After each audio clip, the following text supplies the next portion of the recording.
First, open the YouTube app on your phone. Tap on the profile icon in the bottom right corner of the screen, then tap the gear icon in the top right corner to open Settings.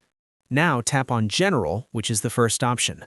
Inside General, find and tap on Appearance. If Dark Theme is enabled, switch it to Light Theme and wait a few seconds. Then tap on Appearance again and switch back to your preferred theme. If the screen becomes dark again, repeat the process by toggling between Dark Theme and Light Theme. This refreshes the display settings and often fixes the brightness issue. If the problem continues, go back to your home screen and press and hold the YouTube app icon, then tap on App Info.